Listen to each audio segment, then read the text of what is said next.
tal? Muy buenas tardes. Qué gusto que inicien con nosotros una nueva semana aquí en la UNAM Responde. Les damos la bienvenida desde TV UNAM, donde el día de hoy inicia una nueva serie que tiene que ver con grandes temas como son la resistencia y la contracultura. Y de esto precisamente platicaremos en nuestra entrevista. Además, tenemos información relacionada con la alimentación, la obesidad y los entornos, que es lo que tenemos enfrente y que nos obliga a comer de una manera u otra. Además, tenemos información sobre la influenza y mucho más. Quédense con nosotros durante los próximos minutos.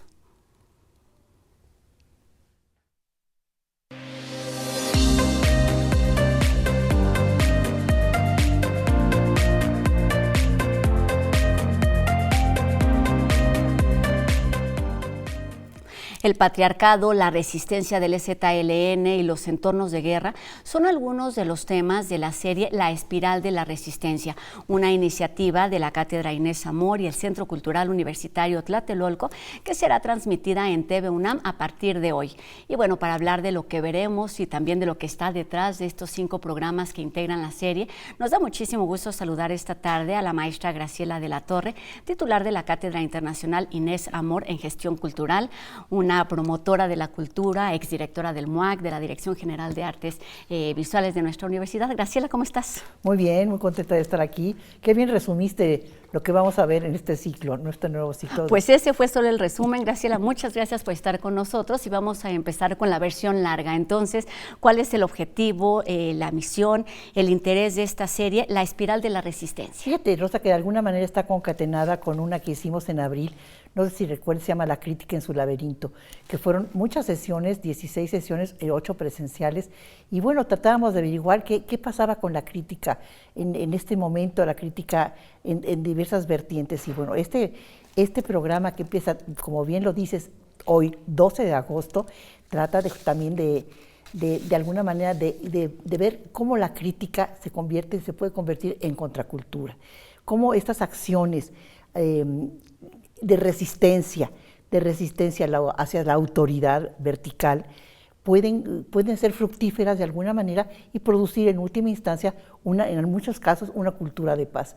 Entonces, bueno, de esto va, y vamos a comenzar el día de hoy con algo que me fascina, porque me tocó claro, conducirlo, que son los años 60. Los años 60, que fue un movimiento contracultural realmente, donde la cultura se manifiesta en el vestido, desde la minifalda, en la fisonomía de los personajes, o de los que están ahí, desde el cabello largo de los hombres, en la música. Tenemos los Beatles y todo este movimiento, en el cine, la nueva ola, y en fin, una serie de movimientos artísticos, sociológicos, de protesta contra las guerras, contra la guerra de Vietnam. Fue muy importante estas protestas. Entonces, ese foro me tocó a mí conducirlo. Estaban Sergio Raúl Arroyo, sí, y Álvaro González Mantecón. Entonces ya lo verán el día de hoy. Es divertido, estas imágenes de una época que, bueno, fue paradigmática, de contracultura. Y yo me preguntaba ese día, bueno, ¿qué hay ahorita de protesta, de contracultura? ¿Qué hay? Tal vez el Me Too, tal vez estas mujeres que se rebelan y protestan y quieren hacer las cosas diferentes. Tal vez el movimiento LGTB, tal vez sea la contracultura que nos toca vivir en estos momentos. Pero en fin, eso es lo que vamos a ver hoy. Oye, pero qué padre y qué bonita iniciativa, porque estamos hablando de lo que ha sucedido en diferentes momentos de la historia y lo que tenemos quizás en la cabeza cuando pensamos en resistencia, en guerra, es justamente lo que sucede, vamos, en entornos que suceden en distintas partes del mundo, pero que nos tocan de muchas maneras porque estamos hablando, o la contracultura también puede ser el hacerlo a partir de palabras, del diálogo, de la reflexión. Claro, pero mira, la serie fue, si quisiera yo precisar, fue curada por María Minera. Ella es una activista cultural, es una investigadora, historiadora del arte, y por Jacobo Dayan, que es un gran personaje que conoce perfectamente las políticas culturales. Él es director del Centro Universitario Tlatelolco y conoce muy bien estos movimientos de resistencia social. Uno de los temas fue, por ejemplo, el EZLN. El EZLN, donde incluso tuvimos la presencia de un ex zapatista, y hablando de cómo este movimiento, que ahorita nos preguntamos todavía qué pasa con Marcos, ahorita en estos momentos complicados de Chiapas, qué pasa, dónde está, cómo cambió, hizo lo urdimbre para muchas cosas que surgieron después. Tenemos también, por ejemplo... Este programa del SZLN, perdón, Graciela, se transmite el 19 de agosto, sucederán cada lunes. Claro. El tercero está destinado al patriarcado. ¿Es Bueno, un caso cerrado? El patriarcado, nos preguntamos si es caso cerrado. Ahí estuvo Anel Pérez, estuvo Alejaz, que es fantástica, y justamente nos preguntamos si esta si es la tercera ola, la cuarta ola, ya no sabemos, pero si sigue cerrado, yo creo que no sigue cerrado, definitivamente. Exacto. No sigue cerrado el patriarcado. Sigue siendo un tema vigente. Vamos cerrándolo, ¿no? Exacto, es momento de que ya no hablemos de patriarcado. Cuestionábamos eso y había uno de los participantes que decía, el SZLN y todos estos movimientos contraculturales sí han prestado un urdimbre para que nos cuestionemos ciertas cosas como el patriarcado, para que haya nuevas luchas y nuevos movimientos. Vuelvo a aludir a MeToo, desde luego es un movimiento antipatriarcal absolutamente. Otro de los temas de los programas, Graciela, es ante una agenda cultural en el olvido, que eso nos toca mucho en el ambiente, en el contexto que estamos viviendo. Pues sí, ahí estuvo Adriana Malvido, que es una persona que sabe que es muy propositiva en sus propuestas. Estuvo María Minera conduciéndolo y justamente queremos saber qué está pasando con la cultura, qué está pasando en los municipios, que es no la gran cultura del Palacio de Bellas Artes o de la Sala Neza, qué está pasando en los municipios, en las comunidades, qué está sucediendo, qué entienden por cultura, cómo están manejando sus recursos, cuál es la agenda realmente y si se está produciendo una nueva cultura en este país o si estamos rescatando la cultura de los pueblos originarios. Ese es un gran tema, ciertamente, quedaría para todo un ciclo, yo creo. Exactamente. Sí. Graciela, estas 5 mesas se plantearon desde la colaboración de distintas visiones, como es Jacobo Minera, que tiene que ver con la Cátedra Inés Amor y el Centro Cultural Universitario Tlatelolco. ¿Qué aporta un poco cada una de estas instancias en el entendimiento de una línea que ha sido tocada de muchas maneras, por ejemplo, desde la violencia, en la coordinación de difusión cultural? Bueno, quisiera decirte que uno de los foros o de las sesiones estuvo dedicada a la cultura de paz, que es una de las líneas que nos ha marcado la Coordinadora de Difusión Cultural, que tenemos que tratar porque enfrente de este clima de guerras, de incertidumbres, lo estamos viviendo en Palestina, lo estamos viviendo en Ucrania, en fin, un tema de inestabilidad política y social. Creo que es muy importante hablar de una cultura de paz y cómo la cultura, las manifestaciones culturales, no solamente son una élite, pueden ser una herramienta para construir la paz, para construir la justicia, para construir la paz, para procurar el bienestar de la sociedad. Y en ese sentido, bueno, te puedo decir que en la misión de la Cátedra Inés Amor está justamente la dimensión social de la sostenibilidad y la cultura como un eje transversal que puede contribuir. Yo estoy cierta que la cultura puede contribuir a crear mejores condiciones, no solamente económicas, medioambientales, sino sociales para la humanidad. Tal vez sea muy utópico, pero sí creo que puede ser así, si no, no estaríamos trabajando en esto. Exacto, vemos muchos que creemos que desde la cultura se puede hacer mucho, que durante mucho modificaciones tiempo, a la sociedad, a construir una cultura de paz, de bienestar y de bienestar. Y tiene que ver justo con esos temas que se tocan, volverlos parte de la agenda. Sí, ciertamente no podemos soslayar que han existido cosas que nos han marcado, como los años 60, que vemos la parte, por decir, lúdica de los 60 con los Beatles y todo, pero cuando pensamos en todos los movimientos que había contra la guerra, cómo se manifestaban y cómo en un momento se cerraron universidades y todo, como se están cerrando ahorita, universidades que están protestando contra lo que sucede en otros países. Bueno, creo que es como una toma de conciencia también. También es esta cultura de paz y esta resistencia igual que la crítica. No podemos permanecer impávidos frente a las circunstancias que nos rodean. Y qué mejor que tener la cultura como herramienta para poder hacer cambios sustantivos en la sociedad. Tú que estuviste, digamos, un poco en la organización, pero además también en la conducción y además pues disfrutando de estos diálogos, de estas charlas o al menos de una, ¿qué es lo que esperarías del público? ¿Quién crees que estaría interesado en escuchar estas pláticas y qué es lo que les dejaría a cada una de estas personas? Bueno, yo creo que todos debían de estar interesados. Creo que TV-UNAM hace un gran trabajo, tiene una audiencia importante, empezando por los universitarios, que son una herramienta de cambio. Estuve en la mañana con una persona muy involucrada en en las ENES foráneas, y hablábamos del cambio que se puede suscitar a través de las comunidades, de las alcaldías, a través de las iniciativas de los estudiantes. Ellos pueden contribuir. Espero que vean este programa y puedan tener este gusanito, no de la contracultura, sino de que de verdad somos capaces de hacer cambios sustantivos en nuestro medio y de tener una posición crítica ante la realidad.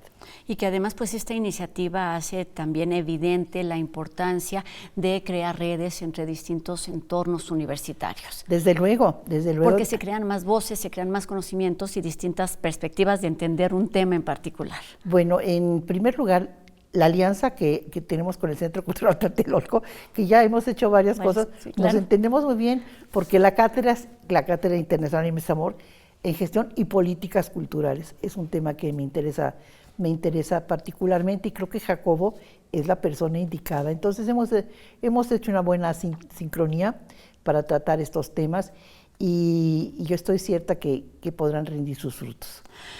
¿Cómo se va cambiando esta percepción de lo que tenemos que hacer? Te lo pregunto a ti, que has estado muchísimo tiempo en las artes visuales, en los museos, y ahora estás en una parte que podríamos pensarlo menos visible, pero que toca varias disciplinas artísticas también, y no, porque tiene que ver con el pensamiento, para lo que tendríamos que estar hablando y haciendo en una universidad como la nuestra, Graciela. Mira, yo creo que la universidad es un ámbito privilegiado porque es un ámbito de reflexión y de libertad. Entonces tiene todas las posibilidades de establecer nuevos paradigmas, por así decirlo. Y ciertamente desde la cátedra se ha hecho un esfuerzo por trabajar en este sentido. He tenido 2 programas muy importantes para hacer posibles iniciativas culturales que proceden de las propias comunidades. Allí hemos tenido más de 500 inscritos en línea. 500 inscritos en línea, y hemos trabajado desde comunidades que trabajan en la selva lacandona y que tratan de crear una cultura de paz y de bienestar a través de acciones propias culturales, hasta personas en el desierto de Sonora. Entonces quiere decir que hay una necesidad en este país, y creo que la universidad de alguna manera no solo tiene los enormes programas culturales que tienen lugar en la Sala Netza, en Juan Ruiz de Alarcón, en el Centro Cultural, sino que también tiene otro tipo de posibilidades de trabajar con la sociedad. Y teniendo o entendiendo todo esto, ¿cómo se define o cómo se entiende hoy lo que es una cultura de la paz en un entorno como el nuestro, en donde no estamos precisamente en medio de una guerra como la suponemos primeramente? Yo creo que sí estamos en medio de una guerra, absolutamente. Una guerra sui generis, no estamos en una guerra como la de Palestina, Gaza, eso no. Pero sí, de alguna manera hay una cultura de paz, una cultura desafortunadamente en este país, pero creo que la cultura, las herramientas que nos ofrece la cultura, las manifestaciones culturales, no la alta cultura, esas desde luego, sino la cultura que procede de las propias iniciativas, de las comunidades, de movimientos específicos, pueden contribuir a hacer una cultura de paz. Claro, porque nos hablan a fin de cuentas desde las entrañas de eso que se está viviendo y de lo que se está sintiendo. Estaba viendo los títulos de los programas, que son La resistencia del EZLN, El patriarcado, Cultura de paz en entorno, Amor y paz, y Ante una agenda cultural. ¿Qué es lo que unifica y al mismo tiempo diversifica estos 5 programas de la serie? Gracias. Pues yo creo que lo que los unifica son diversos momentos históricos, diversos protagonistas, y lo que las unifica es la contracultura de la resistencia. Eso es. Pero, bueno. Y entonces terminamos como empezando. ¿Por qué acercarnos a ver esta cultura de paz, la espiral de la resistencia? ¿Por qué acercarnos? Pues para aprender que hay otra manera de ver la vida, y qué ha sucedido, qué sucede ahora y qué ha sucedido a través de la historia, no en México, sino en Occidente, para hacer ver la necesidad de rebelarse o de posicionarse frente a la verticalidad de la autoridad en un momento dado. Esta frase que no tengo muy clara ahora, pero tenemos el riesgo de repetir lo que no conocemos, y por eso absolutamente, sí, se tiene el riesgo de repetir lo que no conocemos, sí. Pues acerquémonos a estas voces, a estas reflexiones, a través de Cultura de Paz, la espiral de la resistencia, que se transmite todos los lunes a partir de hoy, 12 de agosto, en TV UNAM. Son 5 programas, 5 series, 5 temáticas diferentes, con voces y con perspectivas que nos acercan a esta cultura de la paz. Graciela de la Torre, muchísimas Pues gracias. muchas gracias y felicidades por tu programa. Muchas gracias, Graciela. Gracias por estar con nosotros y por todos esos trabajos. Titular de la Cátedra Internacional Inés Zamora en Gestión Cultural, una de las instancias que colaboran junto con TV UNAM y el Centro Cultural Universitario Tlatelolco para la realización de esta serie. Así es que nos vemos en la pantalla. Nos vemos en la pantalla. Hoy y todos no, los siguientes meses, los siguientes lunes de agosto y hasta el 1 de septiembre. 7:30 de la noche. Exactamente, 7:30 aquí en TV UNAM. Gracias, Graciela, un gusto que hayas estado aquí con nosotros. Y vamos con otro tema. Sabemos que a veces las palabras tienen el poder de inmortalizar espacios y momentos y bueno, la cultura se convierte en la oportunidad para aquellos quienes desean compartir su amor por la escritura y también el gusto por las actividades artísticas y culturales. Y es que la Coordinación de Difusión Cultural de la UNAM, a través de Corriente Alterna y la Unidad de Investigaciones Periodísticas, convocan al tercer premio de Crónica Cultural, donde pueden participar estudiantes que cursen la licenciatura o el posgrado. La crónica debe abordar alguna actividad programada entre agosto y septiembre y el preregistro está abierto hasta el 16 de agosto. La fecha límite para compartir el escrito es el 20 de septiembre, así que aún tienen tiempo y pueden consultar todos los detalles en el sitio que aparece en nuestra pantalla, corrientealterna.unam.mx. Y como cada lunes, saludamos al doctor Carlos Rosales del Instituto de Investigaciones Biomédicas, quien hoy nos explica sobre las nuevas variantes del virus de la influenza.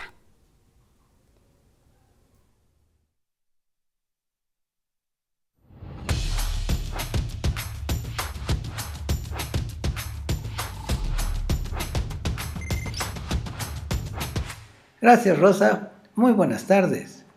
Hemos visto cómo los virus de influenza pueden recombinarse cuando dos virus diferentes infectan una célula y esto generar nuevos virus. De esta forma, aparecieron en el siglo pasado nuevos virus que se asociaron con pandemias. En 1918, un nuevo virus H1N1 causó la pandemia de influenza en este año. En 1957 fue un virus H2N2.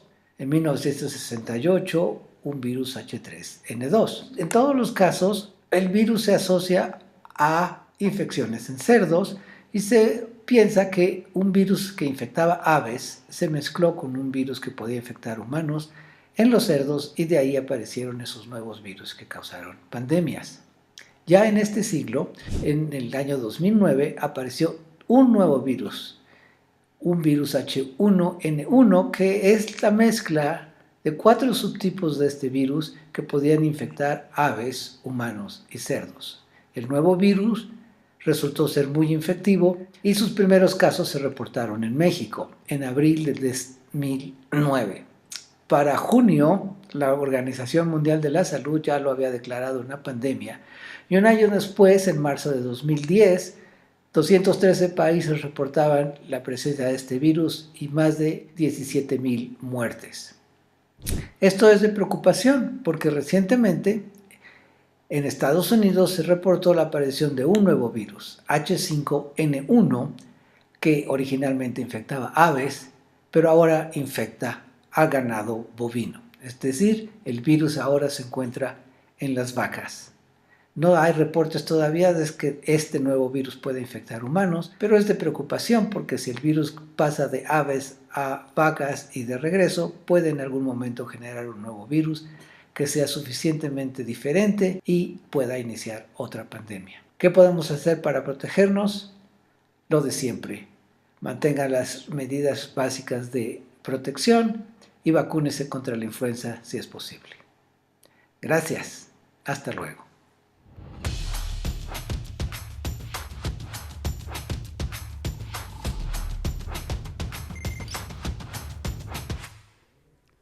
Y ahora vamos con los temas que nos trae UNAM Global TV, quien esta tarde nos acerca a un proyecto universitario que nos invita a comer mejor y que nos ayuda también a entender cómo es que nuestro entorno puede ser un factor determinante para desarrollar enfermedades como la diabetes, la obesidad y también otros padecimientos. Veamos.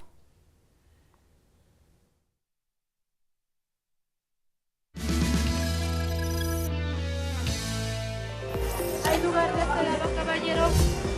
Quesadillas, gorditas. Los mexicanos que viven aquí tienen mayores probabilidades de padecer hipertensión arterial, diabetes tipo 2 o alguna enfermedad cerebrovascular, isquémica del corazón o renal crónica que los habitantes del resto del país. El segmento norte de la Ciudad de México, frontera con el Estado de México, esa es la zona de mayor riesgo relativo de todo México. Estos padecimientos, junto con las infecciones intestinales y la desnutrición, están ligados a nuestra forma de comer. Usando sus conocimientos en geografía para entender este fenómeno, el profesor Galeana y sus colaboradores analizaron la ubicación de cada tiendita, supermercado, local de comida rápida, fonda y restaurante de antojitos en México. En ese análisis que encontramos que justamente las regiones de mayor riesgo relativo en torno a las enfermedades de la mala alimentación coincide con las mayores densidades de tiendas de conveniencia y de comercios de comida rápida. Y así crearon un mapa único en su tipo. Nos da un cierto panorama sobre cómo los entornos alimentarios pueden estar incidiendo justamente en la alimentación de los mexicanos. Según datos de la Encuesta Nacional de Salud y Nutrición de 2022, el 75.2% de los mexicanos mayores de 20 años muestran prevalencia de sobrepeso y obesidad, uno de los mayores porcentajes del mundo. Tristemente, nos estamos debatiendo el primer lugar con Estados Unidos. De ese nivel es nuestro problema de esta pandemia de la mala nutrición. Los datos aportados por este proyecto, desarrollado por el Centro Geo del CONACYT, en colaboración con la UNAM, la Universidad Iberoamericana y la Secretaría de Salud, son clave para frenar esta tendencia y atacar, de manera oportuna y focalizada, los padecimientos relacionados con una mala alimentación. La plataforma genera diagnósticos a nivel municipal que se está entregando a los comités de alimentación, cuya tarea es justamente tratar de revertir o implementar acciones en su municipio correspondiente con base en las tendencias históricas del sistema agroalimentario y de estas enfermedades asociadas con la mala alimentación. La plataforma es parte de los compromisos de la Estrategia Nacional de Alimentación. Puede ser consultada de manera gratuita y, por ende, ayudarnos a tomar decisiones a nivel personal. La primera curiosidad es, mi municipio, respecto a otros municipios o respecto al Estado, ¿cómo está en el marco de estas tendencias? Estar conscientes del entorno alimentario en que vivimos es clave para aprender a comer mejor.